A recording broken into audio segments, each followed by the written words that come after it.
Yeah, he's always introduced as having his own brand of naughty snooker, but he's cut down those wild shots.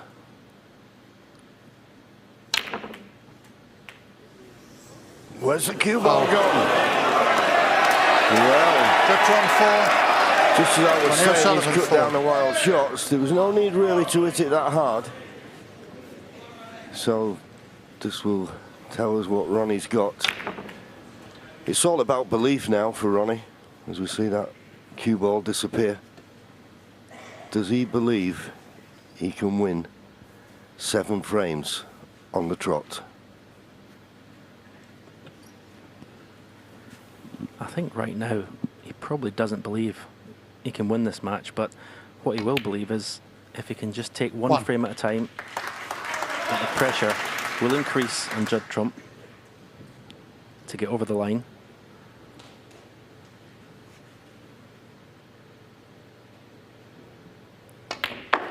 All Ronnie O'Sullivan can do is just keep potting balls.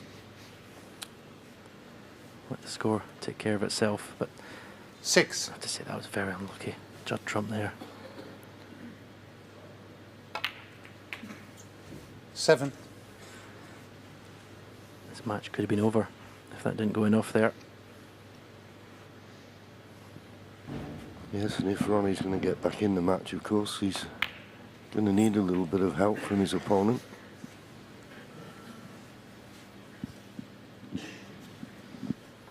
$12.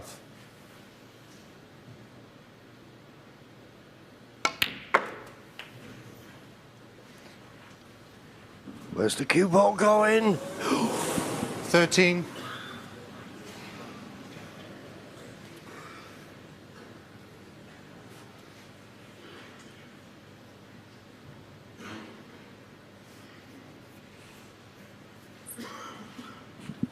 Just having a look, see if those 2 reds are a plant into the left corner.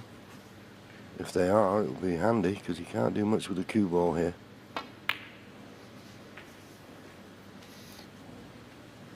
I can only assume that he thinks they are a plant. 18. And they are, dead set. The only problem is, how do you get the cue ball onto a colour? 19. Well, simple. The pink goes.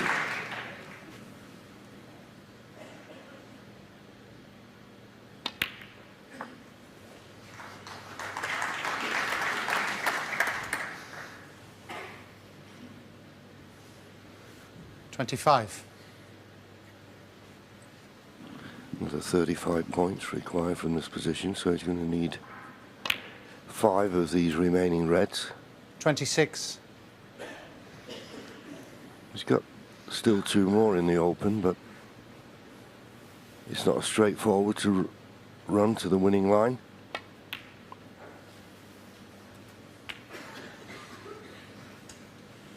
Well, the fact that this low red goes, 32. Didn't look as though it would, you know, comfortably. So all the reds he needs 33. are in the open.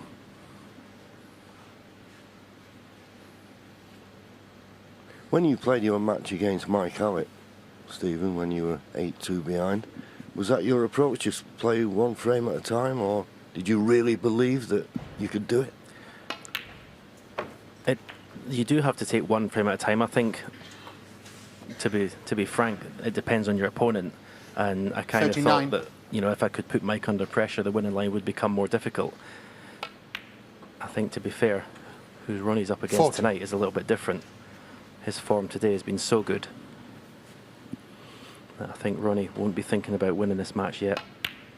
But he will know that it's a massive, or it would be a massive win for Judd Trump, this. 46.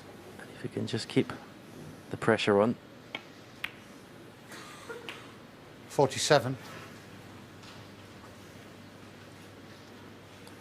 It's the opposite now, what we say when people play Ronnie O'Sullivan, cut out the unforced errors. That's what Ronnie can't afford now.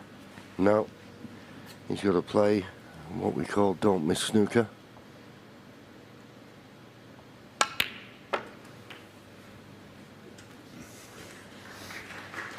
Not bad. It's not perfect. 53.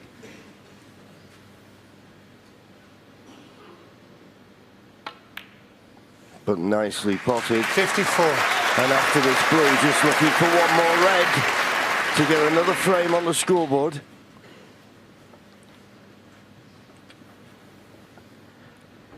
Tell you, round the table, he looks a different animal to the player this afternoon.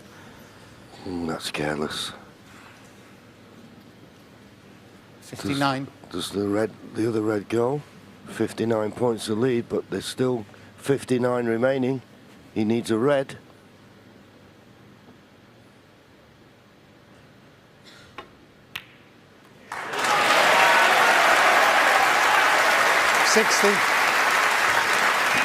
Good shot.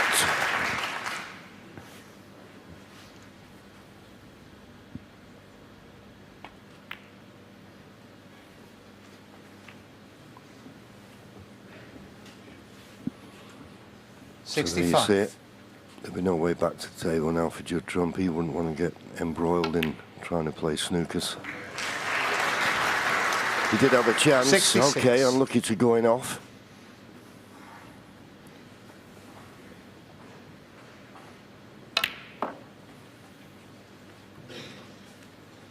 Just needs to slow up a little bit. Chance of Ronnie's 68. second century of the evening.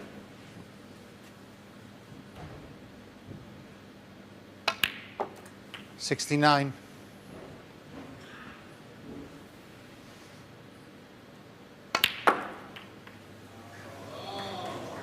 Try to nudge it over a little cut in. 75.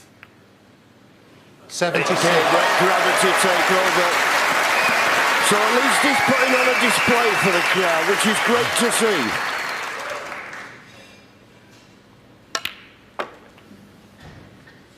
He had a bad start to this match, obviously. I mean, it was halfway through the third frame before he even potted a ball. 84. That'll do. Yeah, Senny looks a different animal tonight. Okay, partly because you tend to relax a bit when you're so far behind in a match. 87. But something tells me he's going to enjoy the challenge of trying to get back into this match, trying to make a tremendous comeback. 91.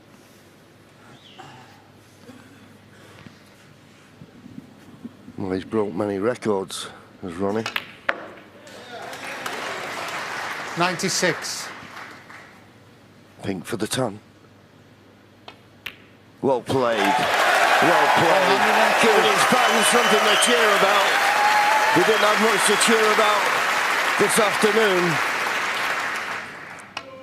But he's come to entertain this evening, and that's all he can do at the moment. Take one frame at a time. Okay, Judd was unlucky to going off, but then Ronnie made a marvellous century break. Still 5 behind though. 5 behind, but having made 2 tons, and he hasn't given up the chase here, guys. What do you make of the way he's gone about this evening, Steve? Well, I think he's been very professional. You know, he's taken his chances very well, and he hasn't sort of gone for anything. Yeah, you could be forgiven for doing that, but you know, he knows full well, he's seen enough snooker, that the other guys can fall off. Yeah, well, it was an in-off from Judd that let him in the first place here, John. Yeah, it's very unlucky. I mean, he plays the power shot through. It's the second flick he gets off the red. Watch this. He puts the top spin, it comes through, and it just cannons the other red there, which has given the flick off and gone in there. I mean, that could really have been end the match the way the balls were looking. And all credit to Ronnie. Great character. Very easy to spit the dummy out here when you're being so comprehensively behind, but none of that this evening. Can you foresee, as this match progresses, that Ronnie can muster enough resistance to make a proper fight of this over the next little while? Well, he can, as we said at the start, if he gets encouragement. As we sit at the moment, the interesting things are when Judd's at the table, to see where he's going to get his chance, and you know, and if he's going to clinch it. Is he going to miss? Is he going to balk at the... They're the interesting bits at the moment. So